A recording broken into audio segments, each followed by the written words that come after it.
among my people can become Spiritborn.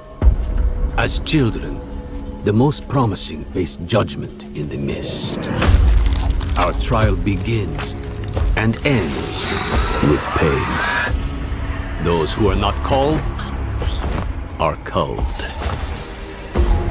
For the weak, all paths end here.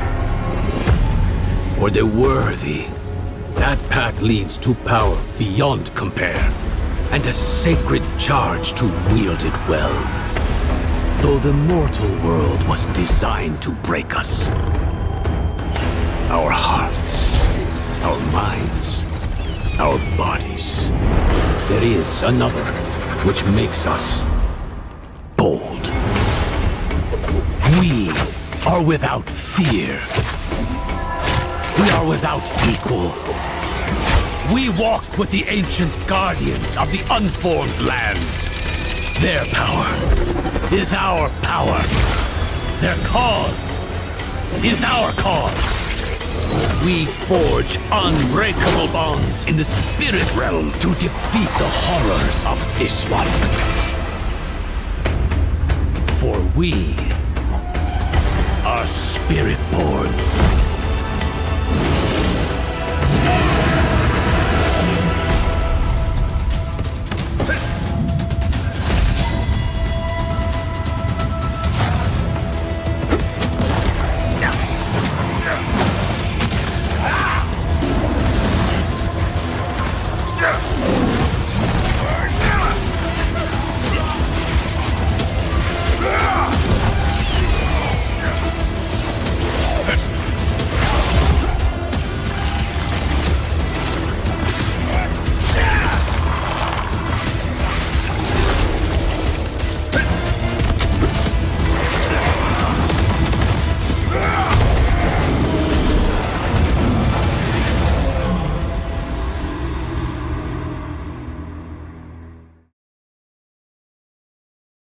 Here's one we have Ravager.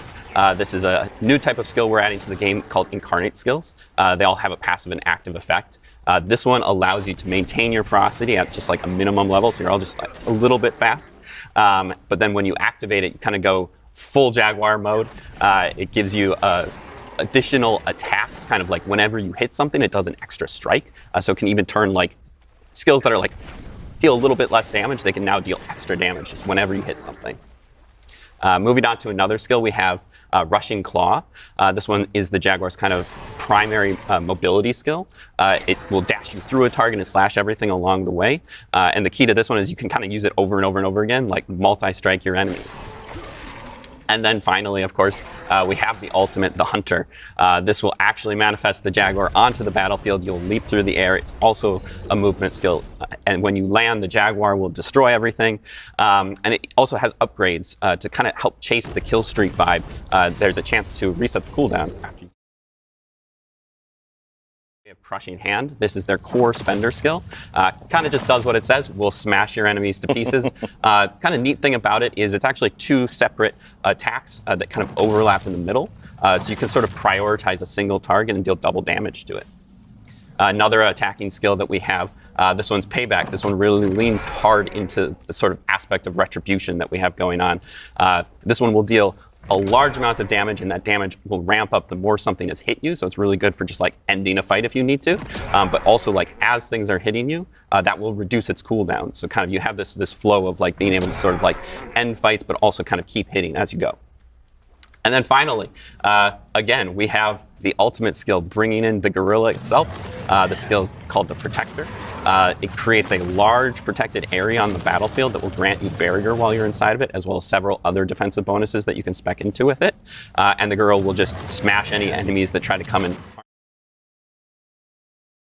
This is sort of Spiritborn's premier mobility skill. Takes you up into the air, out of the battle for a second, able to dodge mechanics with that if you need to. But also, because the Eagle is all about kind of those big impacts as well, it will create a target area where you're going to come down and make those enemies vulnerable so that it just amplifies the damage when you land. Moving on to another example, we have Razor Wings. This is a damaging skill for the Eagle.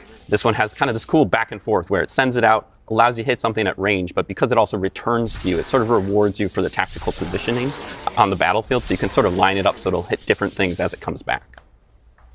And then, of course, our ultimate skill, the Seeker, bringing in the Eagle itself to just annihilate your enemies with damage. You can cast it anywhere on the battlefield. It charges up and then blasts off. The blast can be upgraded to be a guaranteed critical strike, and while it's on the battlefield, it will also make everything vulnerable for you. This is also like one of the first ultimates that we have, which will have multiple charges, so you can kind of use it back to back or like prioritize a target with it, and there's like a lot of player agency with that. Stinger is our core skill for the Centipede. This one does a large amount of damage in a small area in front of you, but the sort of interesting thing about it is that that damage will also echo out to any nearby poisoned enemies. So it kind of has this adaptive, like dynamic range that it has, sort of depending on like how much you've been spreading your poisons around the field. So it can like basically like hit the whole screen if you really want to. Another skill example that we have would be Scourge.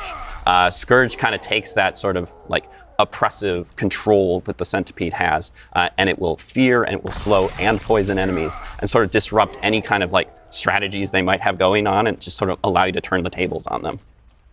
And then finally, we have the ultimate skill, bringing in the Centipede itself onto the battlefield. This is the Devourer. Poison laser beams, globs of poison everywhere.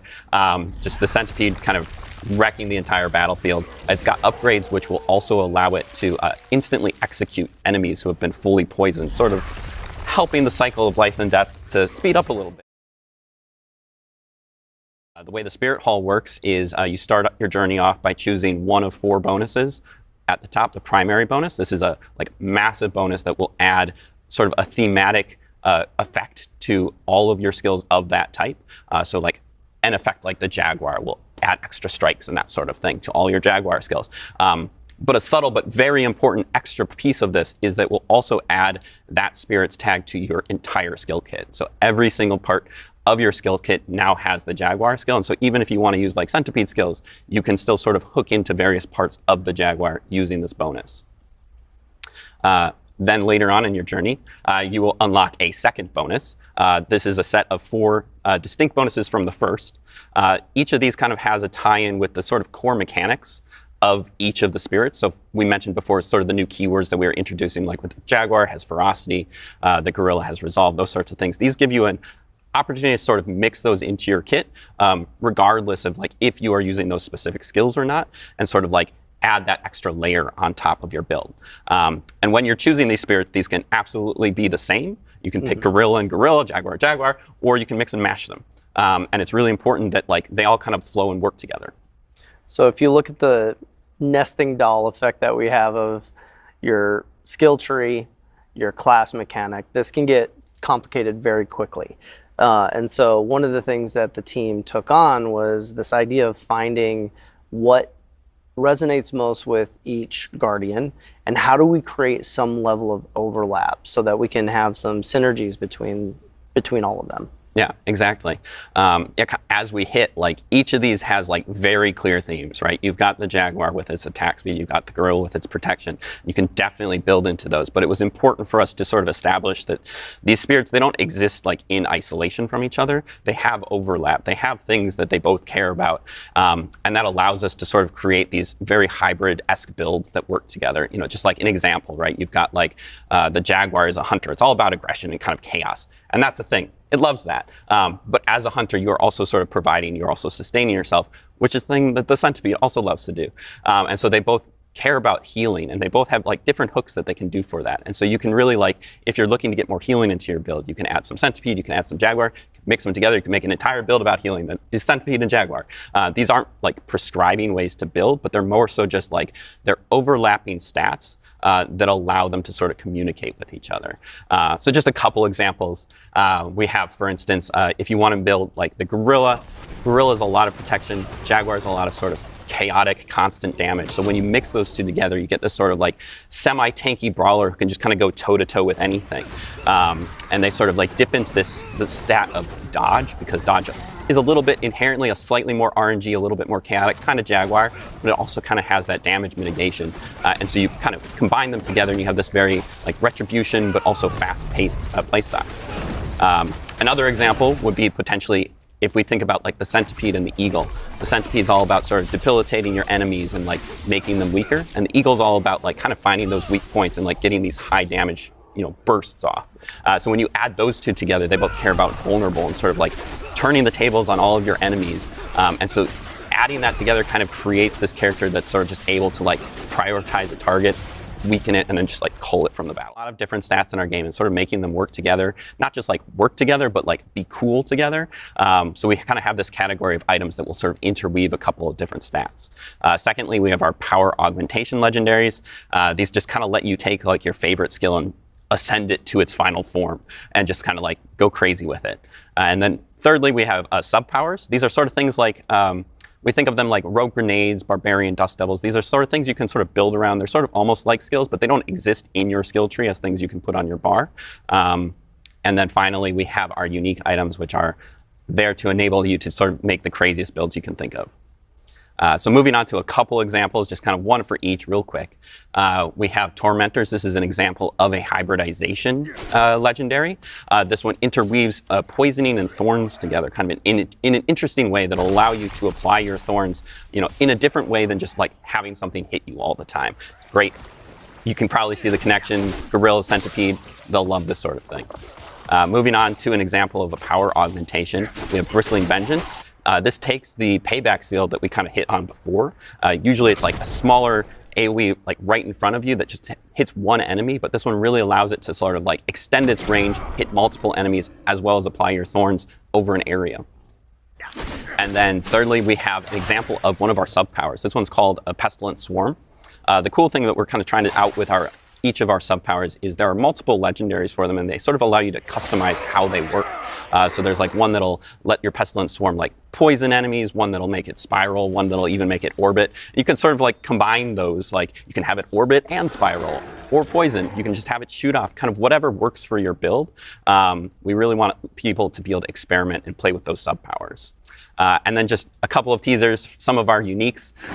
These are some unique boots that basically allow you to override your evade skill with soar, just get the ultimate amount of mobility you can think of. The neat thing about that is also that it allows you potentially like to take soar off your bar. You can't let it go, but you at least kind of get to keep it with you in that evade slot. And then another example would be our unique quarterstaff. Which is one of the two weapons we're adding with the Spiritborn. This one sort of allows you to ramp up your basic attacks. Spiritborn's basic attacks are a little bit special. They're kind of really cool. They're these 3-hit combos, and each third hit does like a special thing.